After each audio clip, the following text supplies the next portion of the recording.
gosh, sorry. I gotta work on the fade in, but I got music this time. Let's go. I love it. So welcome to another live on Saturday night. Happy to be here. Khalil, Caster's Corner at Caster's Corner. This week we're joined by my friend Chris, who I have known since the pandemic, really. And he's local, so like it's easy to kind of like Jesse's in Philly, but you're here, so it's a little easier to kind of hang out and do stuff. Even with schedules and everything, but so yeah, and we're live on the thing. All right, I'm happy we're live. So yeah, we shot a little video teasing what we're going to talk about. Chris is a giant G.I. Joe fan. He knows more about Joe than I do, certainly. So I always go to him for my Joe questions. But how did you like? You're getting there though. You've learned a lot.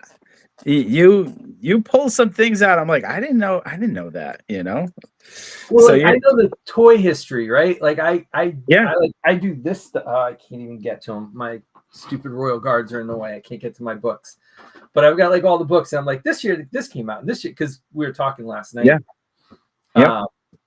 about stuff. And I thought it would be fun, A, to have you on because we always have good conversation. Yes. B, because we had one of the most fun nights in my toy world that I've had since I was a little kid. Like it was magic. Yes. Like it really was. Like I think I spent like 5 hours at your house one night. Yes. Yes. So, it was magic. It literally was the coolest part of my adult collecting journey that night. And when I woke up that morning, had no idea that it would end that way. Yeah. So I'm trying to figure out like how to like because I want to tell both sides a little bit. Because there's a point where we're together, right? And so we're doing the project. Yes. But like, so set up like the reveal, like what happened, how you got it, and then get to the point where you call me, and then I'll tell you what happened here, and then talk about it. Totally. I'll give everybody the really quick backstory. This is my home office toy room, right? And this is the culmination of probably 19 years of working towards having a toy room. My wife and I, we had 2 homes prior to this, and it just never worked out to where we had enough space for me to display all things that I had been collecting. And I had always been collecting Joe with the idea eventually I would have this space. And I never thought what we're going to get to that I would ever own it, because I never thought I would own one in the capacity and how clean and complete it is. Right. So I got in to 25th hard. I was a child of the 80s, loved the O-ring Joes. 25th is where I was like, hey, I'm going to start troop building. I'm going to bug you. What are you going to say? Well, you're going to hop in. No, not that. It's, you're breaking up a little bit. Oh, am I? Yeah. Like you're not synced up a little bit. So just, I don't know what it was. Let's see now. Go ahead. Okay. All right. So child of the 80s, G.I. Joe, we would get one of each figure, right? If we were lucky, right? So, you had one Crimson Guard, one Cobra Viper. And the idea when 25th came out was, hey, I can build these armies that I always wanted, right? So I started buying them and I never stopped. And, built this very large collection. And we basically moved into this house at the beginning of the pandemic, which is right around the same time that me and you first met. And I had always been telling my wife, I'll stop buying one day when I get the Holy Grail, right? And what is the Holy Grail? it's the USS Flagg, right? Because it is the ultimate display piece. And I always felt like my collection was a little incomplete because you tell everybody, I don't tell a lot of people, but you tell people, hey, I'm a pretty big Joe collector. And they're like, first thing they always say is, hey, do you have the aircraft carrier? And you gotta be like, no, but I got like 20 Sky Strikers and 7 Tomahawks and 280 Cobra Troopers. But all everybody cares about is, do you have the aircraft carrier? So when I was building this toy room, IKEA came one day and dropped off 24 Philly bookcases in my driveway. My next door neighbor went over to my wife, and they're very good friends, and she goes, what is he doing? Like, I just keep seeing packages and boxes, like large things get delivered. And she said, well, he's building this toy room. She's like, a toy room? She's like, yeah, he's a big G.I. Joe collector. He swears to me that if he gets this aircraft carrier, he's done, right? So very much to my wife and I's surprise, because we don't usually talk about it, she goes, I think my aunt has one of those in her basement. Right? So Marcy's like, well, if she really does, and it's in really good shape, I would love to talk to her and, buy it as a surprise for him. Fast forward a year plus later, and we had a rough year. I had lost my dad, and some stuff had happened. And, my neighbor's aunt had reached out to her and said, hey, we're cleaning out the basement. Find out if your neighbor wants this. She's like, I just wanted to go to a good home. So the real quick backstory is the USS Flagg was originally bought by a family who had a child with a heart issue. It's my neighbor's cousin. And he ended up passing very early. I think he passed at like 17. And it was such a big play set that essentially, they had told me, because I actually ended up talking to them on the phone. They had told me that, they only set it up twice and they put it back in the box because it was just too big. So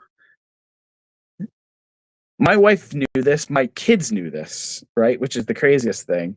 And I had to go out to a holiday party. It was early. It was like early to mid-December. And I came home and the boys are like, Dad, you got to go down to the toy room. Mom said there's a problem with the computer chair.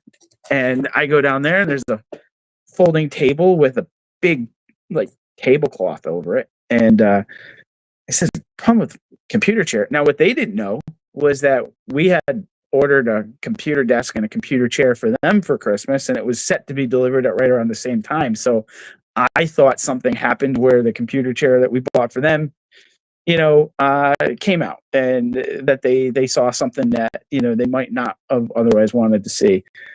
And came down, and she's like surprised, and she pulls back the tablecloth, and there is a USS Flagg shipper and the box. And all I could say was, how did you do this? Because, if you hear somebody has one in their basement, you typically think it's yellowed. It's probably missing pieces. It's heavily played with. It's broken. This was in absolute dead mint condition.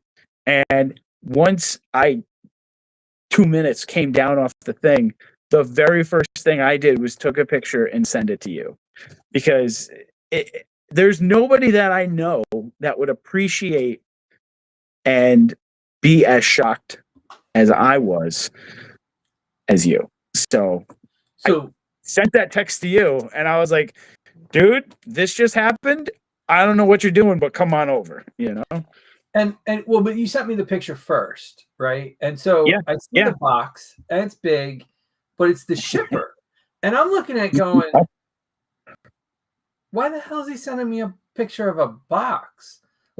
And so I saw the letters on it, and because it doesn't say, I don't think it said Flagg on it. I think it said like Hasbro M whatever, like it had numbers or code or something on it, right? On the top it says GI Joe like 06614 or something like Right. that. So that's the picture you send me, right? And so I'm going, what the hell is this? And so I typed in that, and I'm like, wait a minute. Did you just get? I literally had just gotten home with Five Guys, and we're sitting down to eat, right? Double burger, fries, everything, right? You send me that. I just got home from work, and I'm like, oh my God. And I literally, within like 3 minutes, I inhaled a Five Guys double burger, shoved the many fries as I could into my mouth, and then I'm running around the house like a little kid, right? I go, oh my God, I gotta go, I gotta go, I gotta go. And so I grab a duffel bag and go running into my basement because I have the G.I. Joe Foot Locker box set that a friend of mine gave me years ago, and I still have it. And I'm like, we have to watch this while we're putting this together. So I'll just bring all the episodes. I'll bring the Foot Locker. And then I'm like, wait, I have vintage figures. I should bring vintage figures. So like I grabbed every vintage Joe I had and just tossed them in the bag. They're all in. Some of them are, where are they? They were right here. I had a bunch of them just hanging out with me the other day. They were all on the desk I was organizing. I just threw them in a bag, grabbed the duffels, like threw on whatever shoes I could find, like drove to your house. Like you're like 5 minutes down the road. Yeah, so, we're really close, which is awesome. So I drive there, I get there, and I'm like, come on. And you're standing there. I took a picture. You're just standing there with this giant box. And I'm like, oh my God. Because I knew how important it was to you, right? And I'm not going to steal your thunder, but like as a kid, every year for Christmas, my mom and my aunt would team up and get me one giant thing. And in I think like 86 or 87, they got me the Flagg. Wow. And so I had it as a kid, and it was only allowed to assemble it once, and it stayed up for a couple days, and then it went into a toy box. So let me ask you a question, Khalil, because I was thinking about this the other day. As a kid, how did you learn about it? Because I'll tell you, I remember very clearly being in first grade, and I remember, I think I had just gotten the Crimson Twins, right? And there was a group of us. We would bring a figure or two to school every day. And I remember one kid talking about another kid we were playing with, and he goes, he's got the hovercraft and the aircraft carrier. And I said, there's no aircraft carrier, because I had never even seen it as a kid. And I'll be honest with you, I don't remember the commercials of it. We did not have a Toys R Us at that time. We didn't get a Toys R Us. I'm upstate New York. We didn't get a Toys R Us until maybe like 88 or so, or 87. So like I remember it was like Caldor, Sears, a few other chain stores, and I never saw it in the stores. And vehicles were something that were more of like a larger holiday. Like I remember one Christmas I got the Tomahawk and the Terradrome, but like for the most part, vehicles were an event, right? It was a birthday, it was Christmas, to really get the vehicles. So when I remember clear as day thinking that kid's lying, there's no aircraft carrier, right? So I was first of all, I was an only child. We lived in Bridgeport, and for people that don't live in Connecticut, it's one of the not greatest cities in our state. And I wasn't allowed to go outside and play. It was just too dangerous. My mom felt it was too dangerous for me to be outside, especially like elementary school, 6, 7 years old. There was no playing in the front yard. Like I go out if somebody was watching me. So I watched a lot of TV, and I learned about it from the commercials. Really? And I can honestly say I don't think I asked for it for Christmas. Mm. Like, I think it was just, so I think by that point I wasn't writing letters anymore to Santa. Mm. Santa, I just thought if he's magic, he's going to know what I want. And so, you know what? When, Christmas morning, Santa came and there was a giant box and it was the Flagg. And I think the year before that, I might have gotten the Terradrome. So I had like, I think the thought was from Santa, that it was like bad guys one year, good guys the next year. And I think that that's kind of how it went. And I mean, I think now see, okay, I'm going to see if it's in here. So I have the 85 wish book. There you go. Here's superpowers. So that's the Sears wish book? Yeah. See if they have Joe's in here. They've got GoBots. Sectors. We got Star Wars. We got Masters. I know this is riveting for everybody watching. I don't see it in here. I have other wish books that it's in. And so, like, I can't dig them out at the moment. But I think it was only like $50. Like, it wasn't expensive. Or maybe, no, it was $109. No, sorry, it was $109. Yeah. Yeah. Because I think the Terradrome was like $59.99. Yeah. And the Flagg was between like $100 and $120. And it took up for us, and since you know the size of it, it took up our entire living room. Like the length from the TV extending into the middle room of our apartment. Yeah. And so I was allowed to put it together Christmas morning.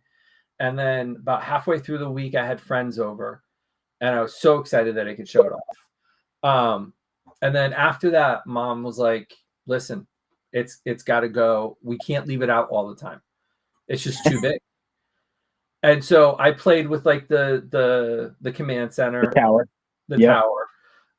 But all the decking and clips and everything else went into a toy box that it got tossed. Like it definitely got tossed at a certain point. Same thing with my Terradrome. Same thing with all of them. And they were beat to hell, and they were, the parts were all missing and everything. So anyway, not to steal your thunder, but like there was and so the plastic gets brittle as it gets older too, right? I mean, so that's. And the fun part about it is there's an excitement and there's a magic when you get it as a kid, right? And it's fine, but like you've got sports, you've got video games, you've got other toys in the house, right? Like Great Skull was a staple. Cat's Lair was there.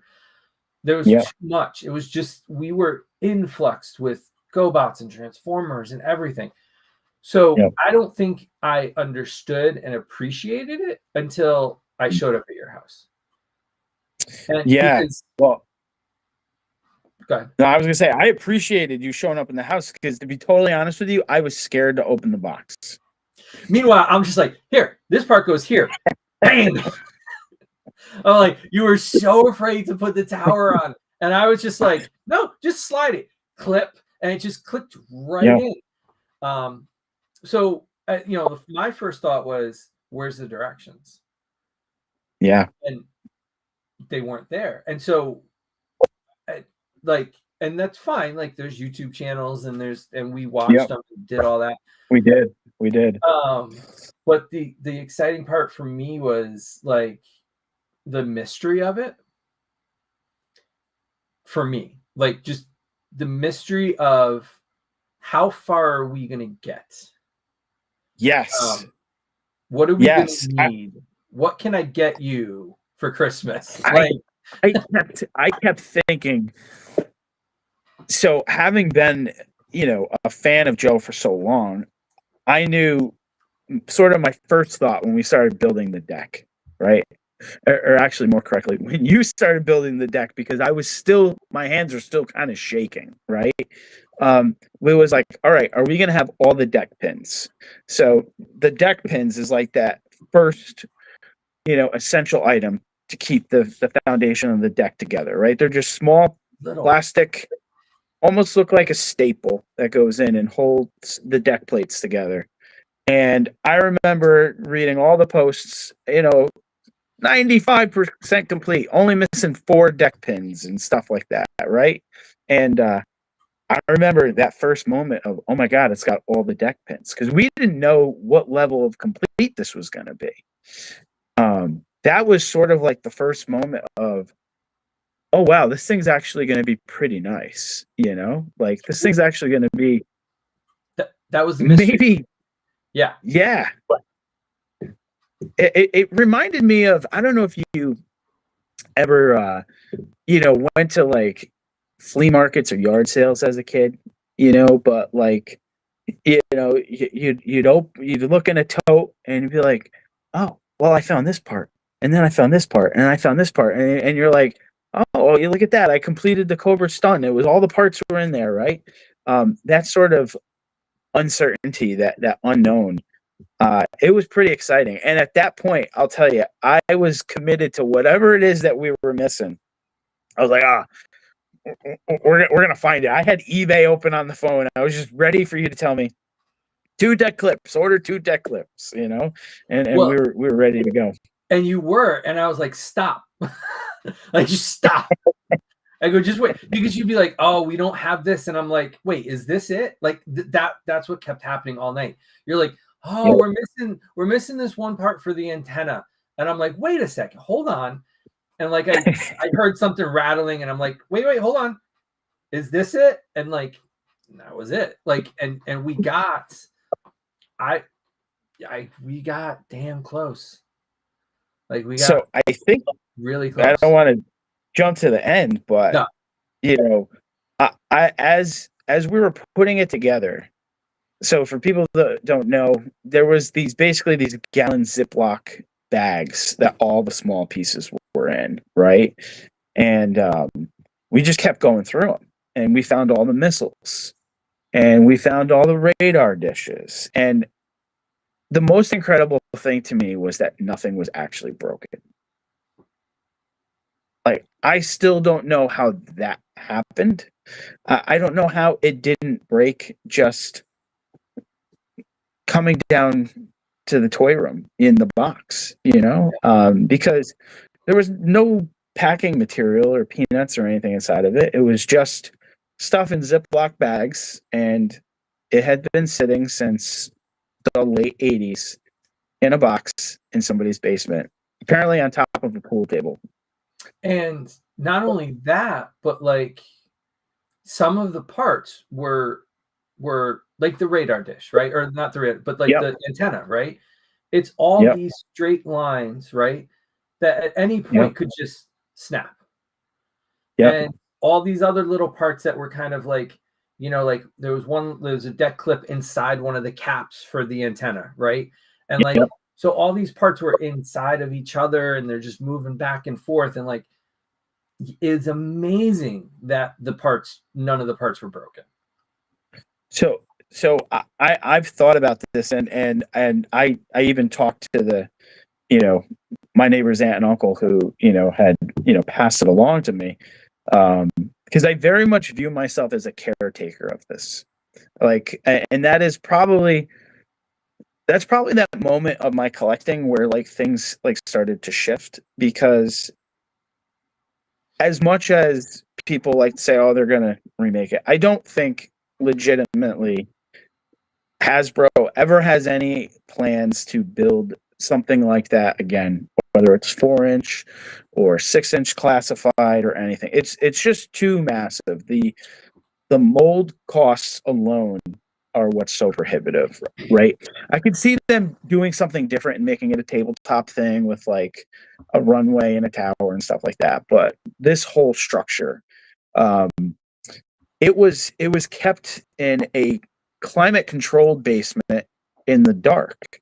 And that really, I think, is what saved it, because just in the couple of years that we lived here, some items that I kept in our attic, which wasn't climate controlled, and heat and stuff like that, you see yellowing and stuff getting more brittle. Like my tactical battle platform, I had that in my attic for like 2 years.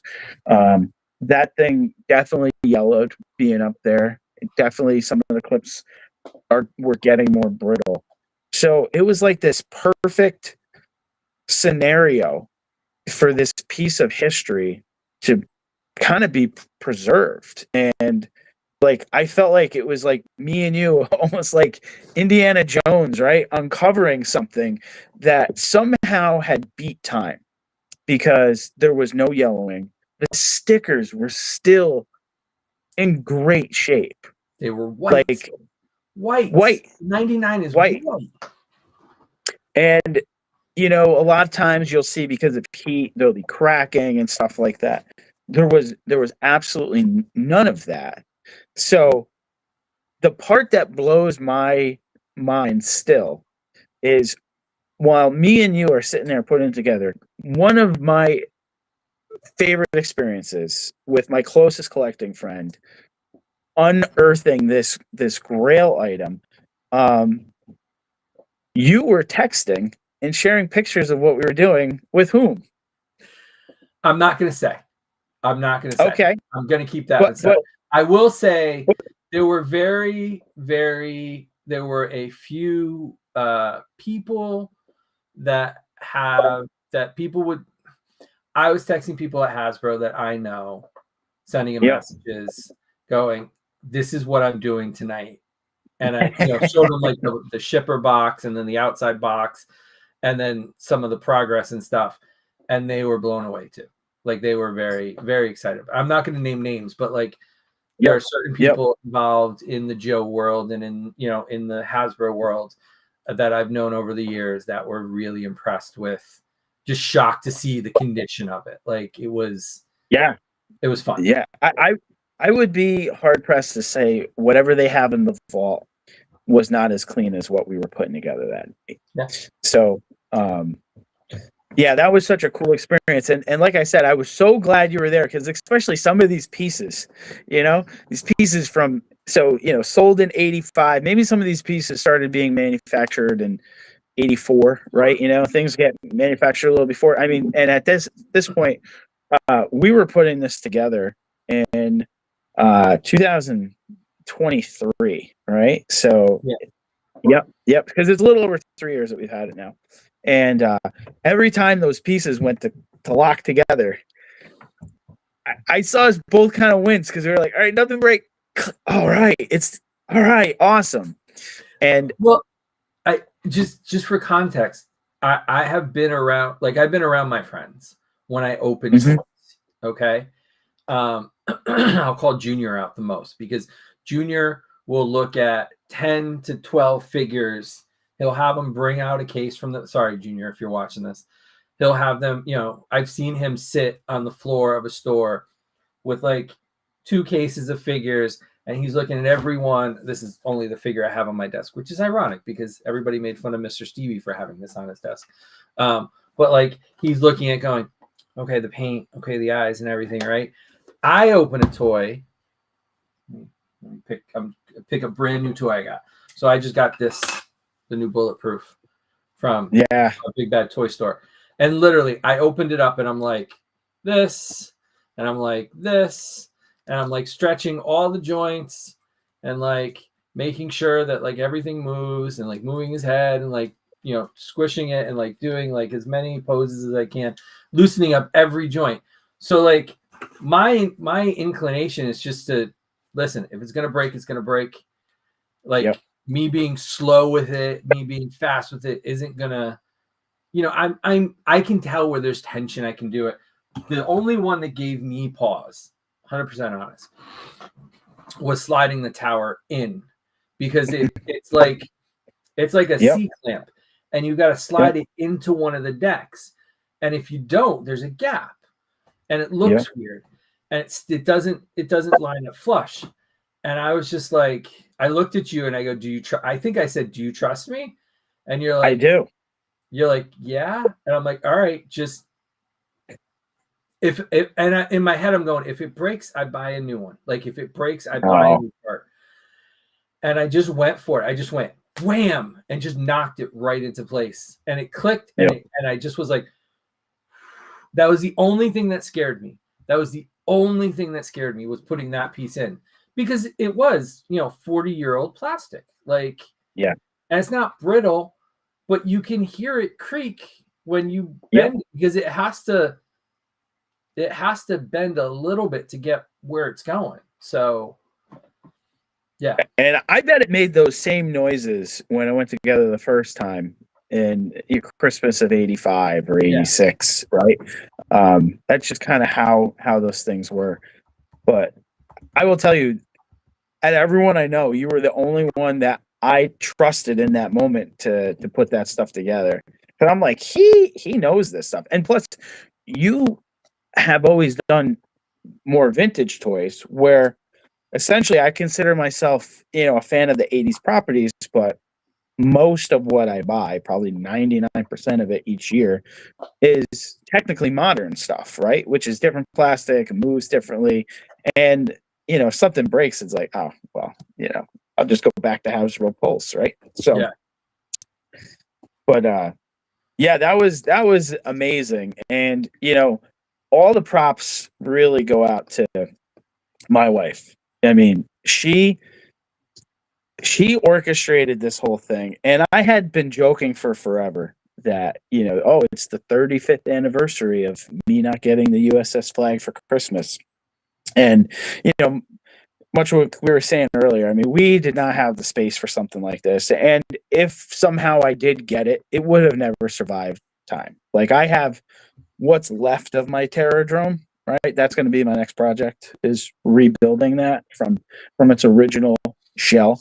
But it would have never survived all the years, and it's essentially a piece of furniture. So I'll tell you, the first and only time I had ever seen it in person, it was probably 2018, 2019. There was a toy show in North Haven, Connecticut, and somebody was raffling one off, and it had enough of it to be an interesting piece, like it had the missile tower, it had the control tower, I don't think it had any of the antennas or any of the flags or anything like that. And it was set up on a dealer's table. And I remember being like, oh, that's pretty big. Like, and I was like, it's like, it's still really cool, but it's like, wow, I don't think I have space for that. And what I was thinking about the other day was how me and you were putting it together on a folding table that I had. And then as we were putting it together, we realized that the 6-foot folding table wasn't going to cut it. So I think we had 2 TV trays, right? Or one TV tray holding part of it. And then it was the folding table. And then I had to go, order an 8-foot folding table, which was actually kind of hard to find, but it's one of those things that, so yeah, we did. Yes, you came back over to help me move that. Yes. No, that night we had to move it because I had to get behind it to put the thing on. So we had to shimmy a little bit and then move the table and then move one table and move the other table so I could get behind it to put parts, because the parts are on the back side of it. And so to put some of those in, you can't do it from over. You got to be behind it. So yeah. So I could not believe when we opened up. So for those that don't know, it's got a handheld radio and a siren. And, that was, I've seen the commercials, now as an adult collector. I mean, that was the thing used in the commercial. And I remember opening the back and I'm like, I bet you anything. I'm just waiting for something bad to happen, right? I'm waiting for the bad news, right? So as we open the battery panel, I'm like, oh, I bet you there's a 9-volt battery in there. It's just absolutely corroded. We open it up, it's clean. No battery. Got a battery. Put it in. The thing turns on, and it sounds perfect. Like, and actually, my boys, that is their favorite thing with it. Like, they're allowed to play with it. They just know to be careful. And they've kind of aged out to where they're more interested in video games than playing with it anyways. But that microphone is the only thing they wanted to play with on that thing.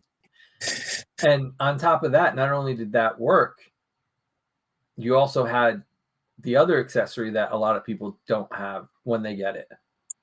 Yes, and I kind of took that for granted because taking in the idea of having the big USS Flagg, but yeah, it came with Admiral Keelhaul and his gun, which I did not realize at the time how hard it is to find him complete, with the weapon. Yeah. Yeah, and he stands right up on top of that. He hasn't moved since we put him there. That's where he belongs, and especially because I have so much modern era Joe on display. But that O-ring Keelhaul, like that, in good that's shape, where he belongs. and the O-ring is still good. Like, we didn't have to replace the O-ring either. No, Like, he's still, and I think it all goes to how it was kept. They put it somewhere and obviously cared about taking care of it.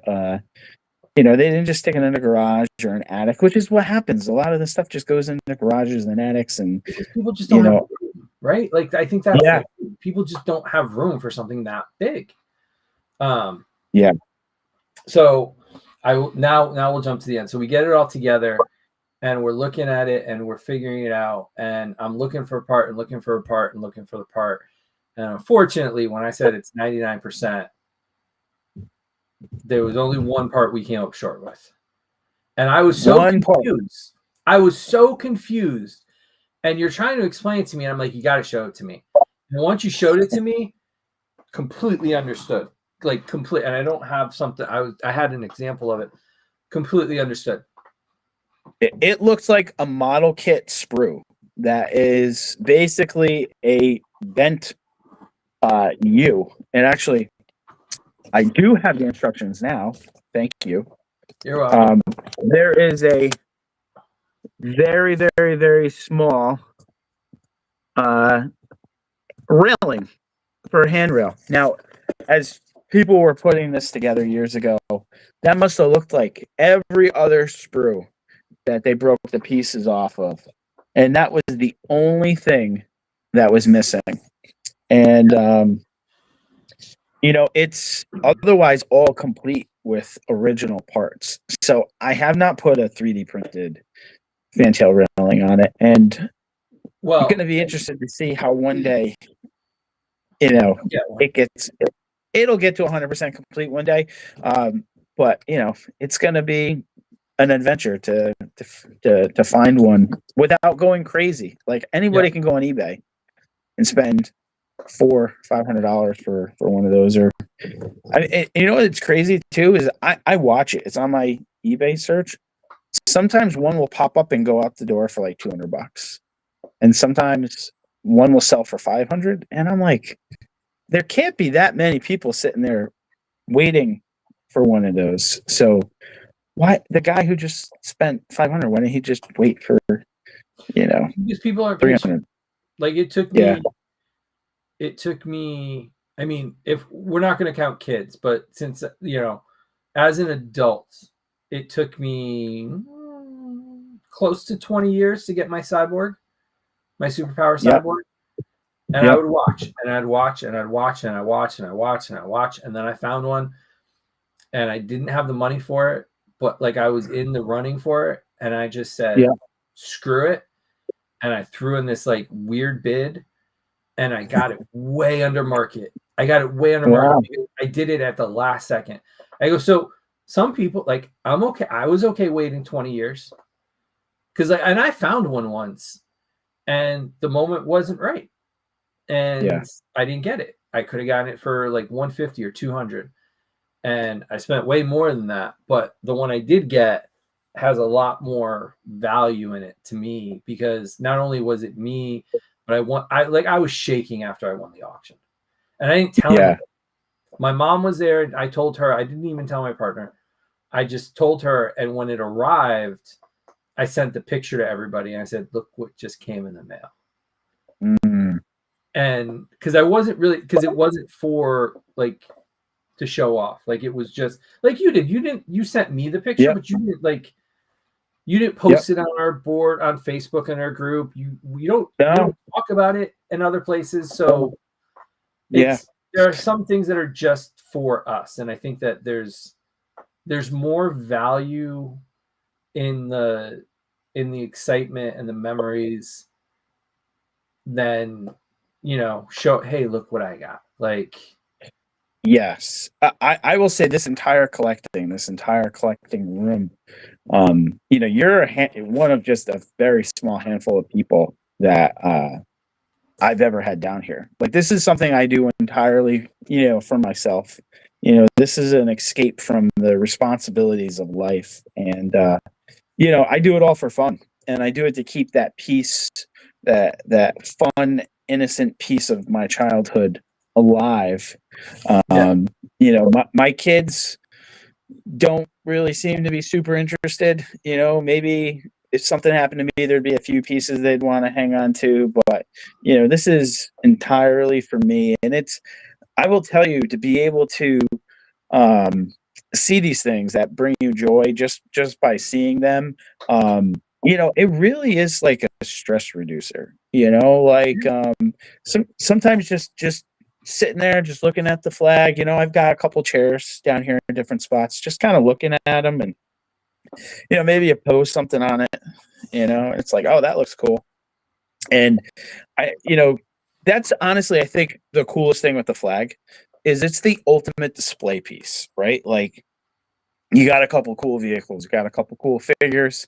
Yeah, you can just set them up on that, and it just looks cool, and it takes great photos too, especially if you put them by, the tower, because it kind of knocks out the background of whatever else is going on, and a home, yeah, and that's the thing with collecting. I always liked was whenever I would go to a museum as a kid, to see the dioramas, right? And essentially, it's a play set, but it's also a massive diorama, yeah. And the funny thing is, and I tell like my family this all the time, right? It's like I go over your house, right? Mm-hmm. And people can see in the background like the nice shelves you have, and then you can see the reflection of the cases, and like Yep. going into that space every time I walk around your place like it's a museum because it's set up that way, Yep. right? And but it's your kids' playroom, right? Their PlayStation's there, like they play down Yep. there. Sometimes I'll come Yep. over and the Castle Grayskull's out and they've got the figures on them. Mhm. But Yeah. like as I walk around, right, I go, oh, that's a really cool toy. Oh, that's a really cool toy. Oh, that looks so good. I really want. And I have to stop myself every time because what happens is I go, hey, dummy, you have one. You have one. Go home. Put Yeah. up a shelf. Like, I mean, that's what it is. But like, and I Yeah. have my nice little curation here that looks nice. The rest is a Yep. mess. And I've shown people the mess. And at some point someday I'll have a nice setup here. But like, Yep. you're right. It is a stress reliever because I just go there and I just look. And sometimes you're talking to me and I'm like, Chris, just let me I just want to count how many Cobra Troopers you have, or how many bats do you Yep. have, or oh wait, what's that Cobra Troop builder? Like I'm just like, Yeah. it's just I it's a love sharing wonderful. that with you. I really truly honestly do. And you're close with my wife, you're close with Yeah, my kids. Like, it's awesome to have a collecting friend close by that you can share it with, because yeah, it's one thing to take pictures and post them online and stuff like that, and especially when you don't want to do it in like a braggadocious way, and you're just like, yeah, hey, this cool thing I've been working on, I just want to share it with somebody. But it's so much cooler to see things in person, and I think it's a lot better because um I think you came down. Did you see down here before we put any of the cases yeah, up? yeah. Yeah, so You were like walking you've me seen, through like how you wanted to yeah, do it. like you've seen the whole project, Yeah, from beginning to now, and it's still getting tweaked. And I mean, I was showing you some stuff the other day. I was yeah. like, yeah, I'm redoing this Origins, shelf, and I'm redoing the Marvel shelf, and Well, we would you talk, know, right? I think the first time we met, I got you a Battle Cat, and I'm like, "Who is this guy? It's yes, gonna be weird. I'm gonna meet you at a gas station. I gotta have my outs. Like, how am I gonna get out of here?" because you never know, right? When you meet Yeah, somebody, and like you're totally. messaging me very friendly, and I'm like, yeah, is it okay? And like when we met, like this was like 2 hours in the parking lot just chatting, right? And Yep. they kicked us out. Like the manager of the gas station came out and said, "What are you two doing?" Literally You just gotta sitting go. there talking. You got to go. You got to get out. I haven't gone to that Yep. gas station since. I'm like, buddy, like we're not blocking spaces. Like nobody's like, it's not like there's people wait anyway. Um, There's deals going down, Khalil. There's deals going deals down. It was for a a battle cat. Origins battle cat, Jesus. Um, which but I at the time was hard to find, which is crazy because no, it think wasn't, about how buddy. they showed up everywhere. It was hard for me to find. It was hard for me to find. I wasn't going anywhere during COVID. I That know, was but think about who you're talking COVID to. lockdown. Um, Well, I know. yeah, I know. now you know. But like we talked about toys, but that first time I came downstairs that you had all the bookcases up and I Yeah. saw the armies, Yeah. I was like, oh, this is a different level. Like this is like I am good at what I do, right? But I am not as specialized in it as you are. And so Mm.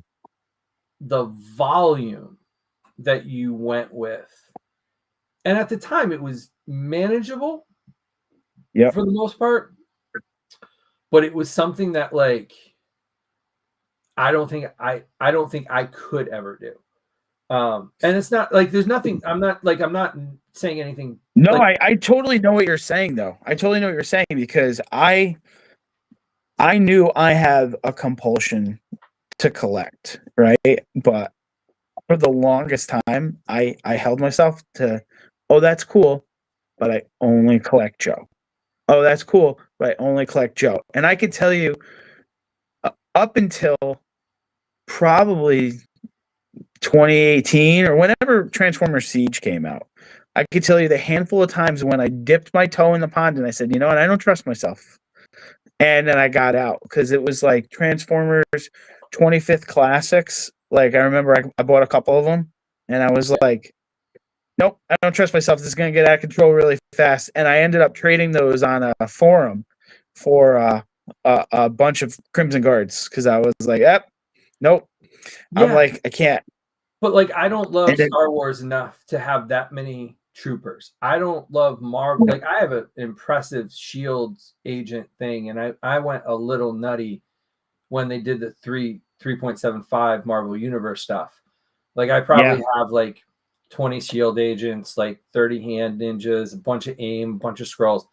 But like I mhm, can't touch like what you did with Joe. And it's impressive.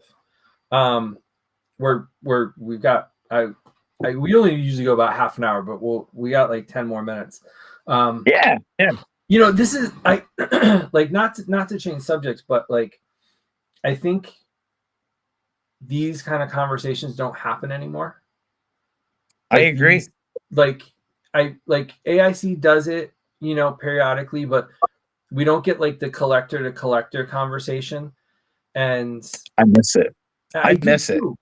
I used to talk to the industry people, and we'd spend like I'd usually do about an hour, and I'd say, you know, Hmm. give me an hour to 90 minutes. A little bit of Hmm. pre-production, little talk about like introductions. How are you? What do you want to talk about? What's on the table, off the table? And then we do like an hour. And I would say sometimes we could do two, depending on what it is, who it is. But like the long form stuff doesn't work as well anymore because it's all about like the clickbait, right? It's like how do you get people in and out? How do you and it's like I want to bring this back. And the thing I have heard in the past, in all honesty, is that collector to collector talk like this doesn't move the needle enough to Mm. make it marketable.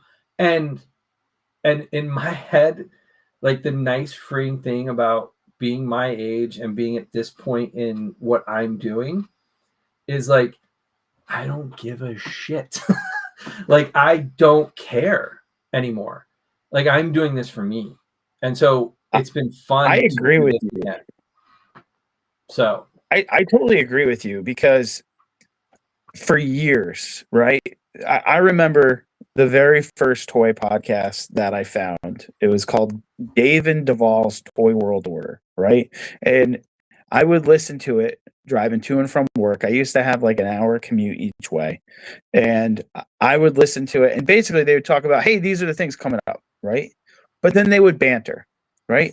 And I found myself enjoying them sharing the stories of going on toy hunts and stuff like that, or, visiting, toy shop, or I found those stories to be what I ended up liking the most, especially because on a podcast, you're not looking at the picture of, oh, hey, NECA's got a new alien figure, it's coming out, it's $24.99, and you can find it at Target and next, right? Like, kind of trip over it, right? But it was those interviews where they would talk about experiences, the things that brought them to collecting, some of these chasing down holy grails, why they have such strong feelings towards a specific IP. What are some of the childhood memories that they had? That to me is the human piece of it, which I think is what gets us together. Because at the end of the day, this stuff is great, but it's trying to bring us to a time that no longer exists. But when talking about this stuff, it's the relationships, it's meeting other collectors, it's the friendships that blossom out of it. Me and you live, maybe a mile away, just through circles and walks of life. We may not have come to know each other. I consider you one of my closest friends now, and it's because of this. So the idea of like podcasts today, they miss that true Well, but communication. They're not podcasts. They're not. It's two guys having a conversation at a table, and every once in a while, somebody from 3 tables away yells something into it, and it's very disjointed. It's not even that. There's a, how do I say this?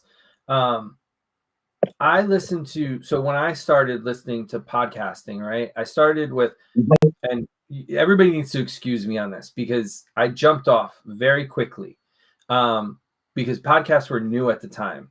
I started with Adam Carolla because it was the most like radio that I could find, right? And so what happened was I did Adam Carolla too. My Sirius, it snowed one year and I was clearing off my roof and my Sirius antenna broke and I wasn't going to pay to rewire it through the car. And I was like, you know what? I'm going to try this thing called a podcast. And I started with Adam Carolla and Joe Rogan. And what was interesting at the time about those two, one was like a news and like an interview show, right? Like it's like a morning radio show. Adam Carolla did that. And then Rogan did like these, hey, me and my comedy friends are going to sit in a room and we're going to talk about comedy and we're going to talk about our experiences. And you're going to be the third person, fifth person, sixth person in that room with us. And it felt like you were with them having this kind of back and forth. And that has stayed around. Those two, in my opinion, have gone way farther in a direction. And we're not going to get political, but like they're not what I think, they're not being true. But so what I took from that, right, was when I did do my podcast, was like, I want the listener to be the third person. It was usually only 2 people. So it was a little more intimate and it was a little more getting into the experience. And I wanted the listener to be the third person in the room. And I wanted them to get to know me and the person swapping stories like it's 2 old friends just hanging out. And I agree.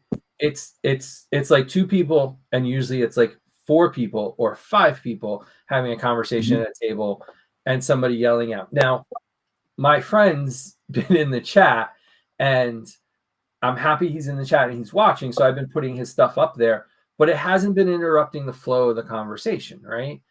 And the thing is, being the host is like, cards on the table, pull back the curtain a little bit.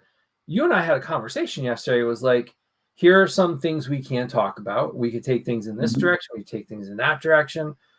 And if we're going to take them in this or that, I don't want to talk about it tonight. I want it to be all fresh Yep. on the show.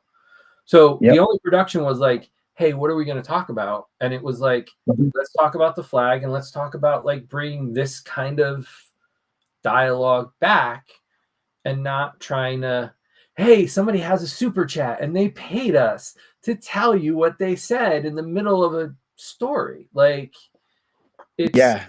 it's cheap. It's clickbait. And It's then they're not very doing. hard.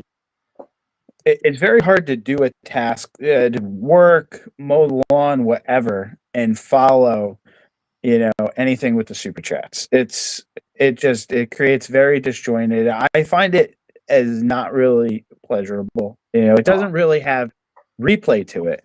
I think what you're alluding to is something that somebody could literally go back at any point and pick it up and say, "Oh, hey, I'm gonna listen to or watch a prior episode," and it'll still have value. A I lot want to of go listen to these. this story, right? Exactly. A lot of the current trends, I think we're gonna look back at it as it's kind of wasted bandwidth and memory, because it's almost like once you're done having it, it should just be automatically deleted because there's really very little use of the replay, Yeah. because if you're not in the chat, if you're not, super chatting, and I don't know. It's just not me, and it's nice to feel something else. And that's Yeah. why when we were talking, I was like, there needs to be something that it's not even just a positivity thing. It's just a different format. Yeah. No, it's a different format. And yeah, right. Like it's not the positive. The other thing I'll say is it's like I do this and I've gotten better at this over the years because I'm practicing listening to my guest, letting the conversation. Because a lot of times when we have these things, it's like, all right, we're going to talk about this. All right, Mhm, let's move on to this. All right, let's move on to mhm, this. Like, there's no flow to the conversation. And if of the 3 or 4 things that we had on our list for tonight, we don't um, catch them, then you come back next time. And maybe, if the timing works out, then maybe mhm. those are still relevant. If they're not, then they can go away. Because Yeah.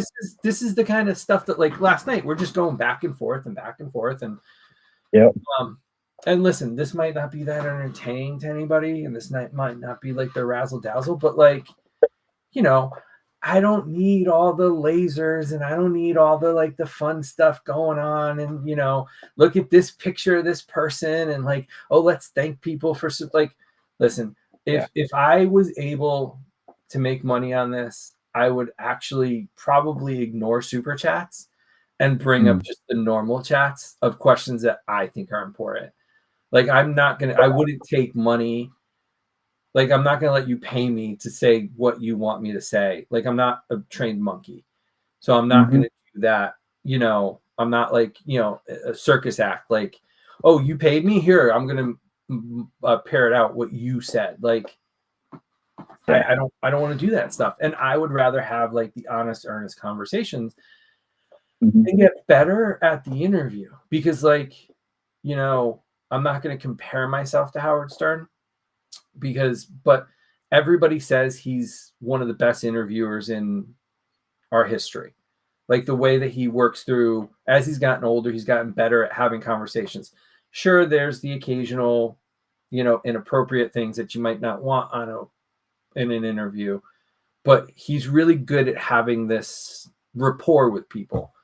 And I would Mhm. rather be better at the rapport and have less viewers than be like the morning zoo that we see in a lot of the current like toy circles. You know, I think you just hit on something too, though, because with Howard Stern, if you've listened to him, you followed him, right? He talks a lot about his own insecurities, right? sometimes people's own insecurities or downfalls actually end up being their greatest strength. And one of his biggest insecurities was not being prepared. So he would over prepare for interviews, and he'd read up, if they had wrote autobiography, if they had, done things, he would go into all those interviews very prepared. So that way he knew what to happen. And I think what we're seeing a lot in this collection space is there's a lot of people that are talking that don't necessarily have the true foundational knowledge of what they're actually talking about. And I think, and that's one of the things I always enjoy chatting with you about is, you know, um, we've been doing this for a long time, but you have the background knowledge on the brands, the companies, a lot of the inside stuff that how the sausage is made. I look at it and I'm like, hey, from a business perspective, manufacturing perspective, like there's reasons why they make these concessions. There's reasons why they can't do everything that they want to do. And I know just in the conversations me and you have, it is such a more educated conversation on the subject. I'm gonna challenge you. Wait. I want to challenge you on that. And we're gonna go long. I actually have like a heart out in like 10 more. We can go to 10:15. Sure. But I do have to leave at 10:15. Sorry, everybody. If this no, you're good. But I'm going to challenge you on that because it's I don't think it comes from an educated perspective. And I'm going to explain it because I'll challenge that just because, excuse me, I don't see it that way because I don't know everything. I think it comes from a very open, curious. I'm going to quote Ted Lasso on here and say, be curious, ask questions. Don't be judgy. Don't be presumptuous. Don't make those kind of like, he's like, he said, I saw this wall. It said, be curious. And it always stuck with me. And there's a hope there. There's a difference there. That's like, I understand probably 10% or 20% of how toys are made. I am curious enough to want to know more about it. And I always try to preface when I talk about some of these things, it's more technical, and say, from what I know in my perspective, this is what I think is happening. I would love someone to challenge me or explain to me why I'm either right or wrong. And because I want to learn more. I haven't formed my final opinion. And this is a major shift for me from like 3 years ago when I was just like, I think I was just burnt out. And so I was just like, I was ranting and, I'm raving and I'm just like, I'm like a maniac. And I just want to just like, yell at everybody and be pissed about everything.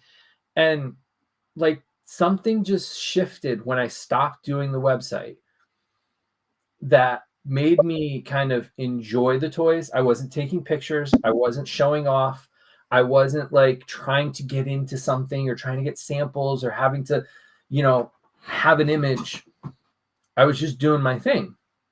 And so coming back now, I'm like, it's not, when I say I've said this a few times, I'm like, I don't care. I don't care what other people think. I'm really good at public speaking. I'm really good at learning new things. I'm really good at like toys and enjoying it. And I want to learn. I want to become better. I don't want to stay here. And I'm not talking like numbers and engagement. Like you can challenge me on my engagement numbers. I'll show anybody that asks me what my engagement numbers are. It's not like the challenge of like, how many followers do I have and what's my engagement number? It's, am I get better at editing a video? Like the intro and outro you're going to see tonight, I literally finished editing them 3 minutes before we went on air tonight. That's true. And I realized it was a mistake in one of them, and I had to redo the whole thing over again. And next week it'll be better. Like I wrote the music for this, and I worked on the design for this. I didn't do the final design on it. But I'd like it to be better next time. And so like I want to learn how to do it. And so the same thing comes with the toy industry. I'm trying to learn more so I can come from an educated position and have a discussion, not an argument, to have like a learning curiosity session with somebody rather than like, oh, this is bad and everybody should do it this way. And if they're not doing what I'm doing, then they're doing it wrong. It's like, no, it's okay. It's okay. It's not the end of the world. So I actually think the fact that you know that you don't know everything and have all the answers is actually a sign of intelligence on the subject, because you recognize the gray areas. And I will tell you one thing that frustrates me is, oh, you know, there's a new wave of Joes coming out, right? And, you know, laying down, put on YouTube, oh, who's, you know, what's up there? And people are talking about things and they don't know the subject material. And me and you have talked about this, right? You know, oh, well, this is ugly. Why are they painting it that way? And literally we're like, that is the subject material. Like, that is why it's painted that way. Yeah. Oh, I don't understand why, you know, Lifeline doesn't come with an assault rifle. Well, because Lifeline was a pacifist, right? And that's the subject material, right? And I think there's a lot of things that people can be very critical of because they don't understand the subject material. And where, okay, you may not know the ins and outs of manufacturing that specific product out of a factory on the other side of the world, you at least recognize the subject material and know the subject material, so that way it does not receive criticism that's undue. And that's kind of, you know, one of those things that I love talking with you about, because I'll be like, hey, this is a little out of my wheelhouse. I'm like, what do you think about this? It's Star Wars or DC or something. And you're like, actually, that looks great, because, you know, considering what it's coming from and what it's doing, like, that is 100% dead on accurate to what it should look like. And again, I have my moments of like, and here's the thing, as recent as a month ago, my attitude has changed about it. Yep. Like a month ago, and that's why I started doing my videos. I was so frustrated with the lack of preparation. I'm not talking like studying, like you don't have to study that much, but like if you're going to talk about something, know what you're talking about. And I got so sick of one of these shows, or a lot of these shows doing that I went into one of the shows I watched regularly. I'm not going to call them out. But I remember watching one of the shows and I was like, you know what, tonight I'm going to put in the chat, like, if they got something wrong. Yep. And about 20 minutes into the show, one of the moderators said to me, hey, slow down, calm down. And I was just like, why? Like I'm not talking to you as a moderator. I'm talking to the guys on the screen and they're getting it wrong. I go, why do I have to calm down if you're getting it wrong? Yeah. I don't understand that. And I'm like, why I'm not being disrupted. Like I'm not like on camera yelling at the guys. I'm just in the chat. And I'm not saying anything derogatory, right? I'm just like, hey, you're complaining about this. It's on model. And you're talking about the proportions on this character. But again, it's on model. So do you want something accurate, or do you want something the way you want it? Because I think you'll rant and rave and just go crazy when they don't make something that looks like it's supposed to, and then they make something that looks like it's supposed to, and then it's not functional. And it's like, you can't have it both ways. And so I was calling those things out, and so they muted me. And then as soon as I came back, I go, oh, did the sensitive guy can't take any kind of criticism when I call you out on your BS? and then I got banned. And that was the moment that I was like, oh, okay, I'll show you who I am. I've been doing this for 20 years. I've taken my time. I'm a lot more confident than I was. I do a lot of public speaking, and I'm not going to just sit down and be quiet anymore. I'm not going to be the good guy that kind of just goes along and does the thing.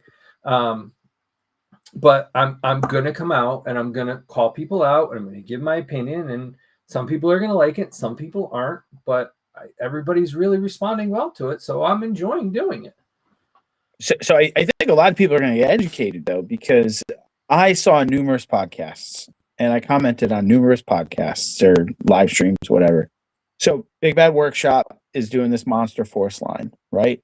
Heavy nod at Palatoy, right? Heavy nod at what they did with Red Shadows, right? And, I mean, I heard people talking about, I don't understand why this guy's got a recycling bin on his head. I mean, that was Baron Ironblood. That's the look he had. That was the look. Like, it's not like Big Bad Workshop decided, oh, hey, we're going to put a thimble on the head of this guy, you know? And some of the feedback that some of these things get, it's unwarranted because those of us who really understand why they're doing those things, just because we've been a fan, we've seen this stuff long enough, we get the nods. I think that is the frustrating thing, is when people are presenting themselves as these big fans and the nods go right over their head, the winks and the nods, and they don't pick up on it. And the other side of it is, I'm also at the point where I love the Mandalorian, right? I really do love it. I think people can argue with me all they want. For me, it's one of the best Star Wars, the most excitement I've had for Star Wars. Like, I remember when season 2's finale came out, I remember having that moment, right? And I paused it and I ran into the office and got this.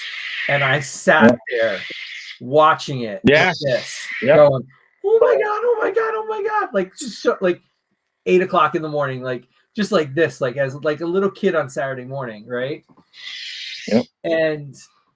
And then I went into my mom's room and I'm like, we got to turn on the TV. You got to watch this again with me. And then we watched it together as, mother and son. And it was just, she had no idea. She had never watched The Mandalorian. She didn't know anything. But when that scene came on, she goes, oh, that was amazing.